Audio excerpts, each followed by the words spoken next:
Assalamualaikum warahmatullahi wabarakatuh. Perkenalkan, nama saya Mifka, Stambuk F55119112. Nah, pada video kali ini, kelompok kami akan mengangkat kasus korupsi tentang BLBI, yaitu Bantuan Likuiditas Bank Indonesia. Nah, langsung saja pada penjelasan kasus tersebut. Nah, kasus korupsi Bantuan Likuiditas Bank Indonesia atau disebut dengan BLBI yang telah bergulir sejak lebih dari satu dasawarsa ini juga menjadi salah satu kasus korupsi terbesar yang pernah ada di tanah air. Nah, hingga kini kasus yang membelit sejumlah petinggi negara dan perusahaan besar ini masih juga belum menemui titik terangnya. Nah, BLBI ini adalah program peminjaman dari Bank Indonesia kepada sejumlah bank yang mengalami masalah pembayaran kewajiban saat menghadapi krisis moneter pada tahun 1998. Nah, bank yang telah mengembalikan bantuan mendapatkan surat keterangan lunas atau SKL, namun belakangan diketahui SKL itu sendiri diberikan sebelum bank tertentu melunasinya. Nah, langsung saja. Dengan ketetapan pengusaha Samsul Nur Salim dan istrinya sebagai tersangka dalam kasus Bantuan Likuiditas Bank Indonesia atau BLBI oleh Komisi Pemberantasan Korupsi KPK telah membuka babak baru dalam penyidikan perkara lama tersebut. Nah, dalam perkara sebelumnya ini, di Pengadilan Tindak Pidana Korupsi atau Tipikor, Majelis Hakim menyatakan bahwa Syarifuddin telah melakukan tindak pidana korupsi tersebut bersama-sama atau penyertaan dengan Syamsul Nur Salim dan istrinya, serta Dorojatun Kunjuro Jakti selaku Ketua Komite Kebijakan Sektor Keuangan KKSK dalam penerbitan surat keterangan lunas atau SKL tadi untuk obligor BLBI yang diduga dapat merugikan negara sebanyak 4,5 triliun. Nah, dari awalnya KPK menetapkan ex-kepala BPPN Syarifuddin Arsyad Tamegung menjadi tersangka. Ia diduga menerbitkan SKL BLBI untuk Samsul selaku pemegang saham pengendali Bank Dagang Negara Indonesia.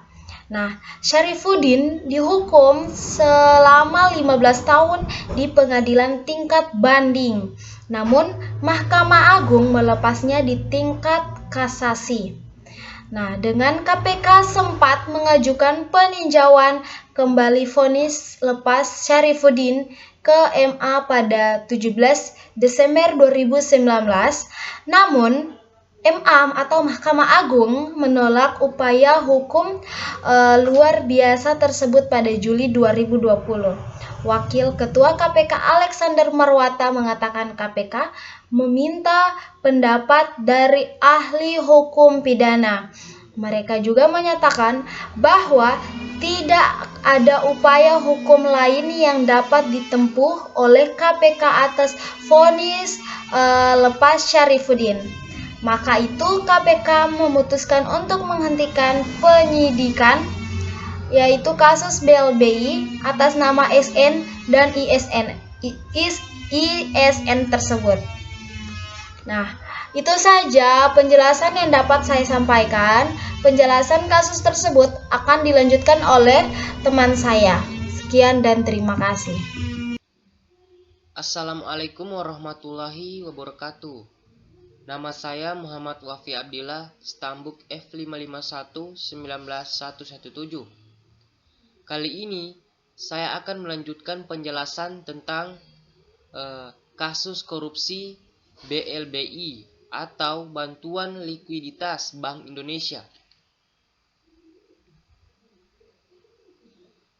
Menurut versi penegak hukum, kerugian negara tersebut disinyalir timbul dikarenakan Syafruddin yang menghapuskan piutang Bank Dagang Nasional Indonesia atau BDNI yang sahamnya dimiliki oleh Samsul Nur Salim kepada petani tambak sebesar 4,8 triliun yang dijamin oleh PT Dipesana Citra Darmaja dan PT Wahsiyuni Mandira yang telah menjadi bagian dari komponen perhitungan nilai dalam Master Settlement and Acquisition Agreement atau MSAA antara Samsul Nur Salim selaku pemegang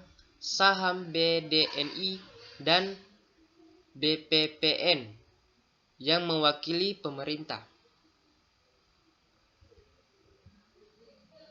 Permasalahan pada BLBI ini tentunya tidak dapat dipisahkan dari krisis moneter yang dialami Indonesia sejak Agustus tahun 1997. Pada waktu itu, tingkat suku saku bunga di pasar uang dan deposito melonjak drastis dikarenakan bank-bank memperebutkan dana segar dari masyarakat. Ditambah kepercayaan masyarakat terhadap Bank Nasional menurun, sehingga mengakibatkan sebagian masyarakat menarik dananya atau rush money. Oke, selanjutnya penjelasannya akan dilanjutkan oleh teman saya. Sekian dari saya, terima kasih. Baik, saya akan melanjutkan penjelasan teman saya mengenai kasus korupsi di Indonesia. Pada kasus ini kami mengambil kasus korupsi BLBI atau Bantuan Likuiditas Bank Indonesia. Selanjutnya saya akan jelaskan langsung saja. Oleh karena para tersangka dalam kasus BLBI dijerat dengan pasal 2 ayat 1 atau pasal 3 UU Tipikor yang dijuntokan dengan pasal 55 KUHP tentang penyertaan atau delmining, maka berdasarkan teori hukum pidana, apabila ada salah satu pelaku yang dilepaskan dari tanggung jawab pidana karena adanya alasan pembenar, misalnya karena menjalankan perintah undang-undang dalam kurung pasal 50 KUHP, maka konsekuensinya pelaku lainnya juga harus dilepaskan. Selanjutnya, last but not least, dengan tidak mengurangi semangat kita bersama dalam memerangi korupsi sebagai extraordinary crime, maka hendaknya penegakan hukum dilakukan dengan mengutamakan kepastian hukum sebagai modal utama untuk menjaga kepercayaan masyarakat dan pelaku usaha terhadap proses penegakan hukum dalam kurung law enforcement di Indonesia. Itulah beberapa poin-poin yang telah kami jelaskan mengenai hukum korupsi di Indonesia, mengenai kasus BLBI tentang kasus di bidang apa dan siapa saja,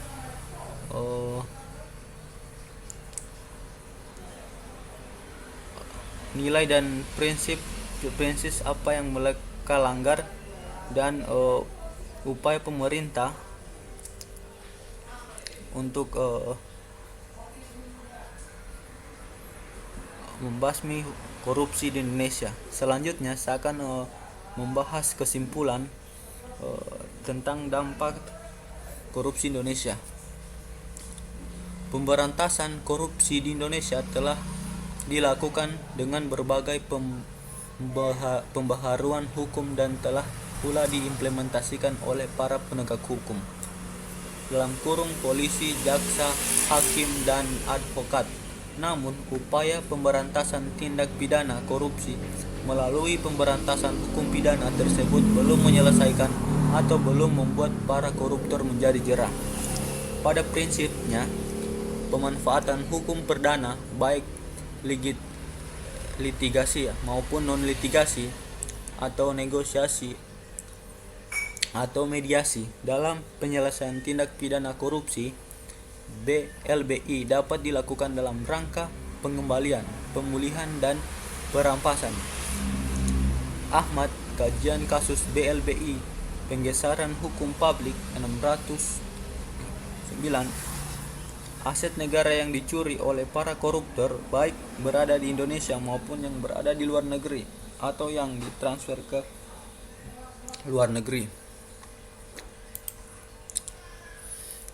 Dalam kendala hukum yang menyebabkan terlarut-larutnya penyelesaian tindak pidana korupsi pada kasus BLBI antara lain: yang pertama, cara kerja sistem hukum pidana bersifat formal, legal, positif, setik.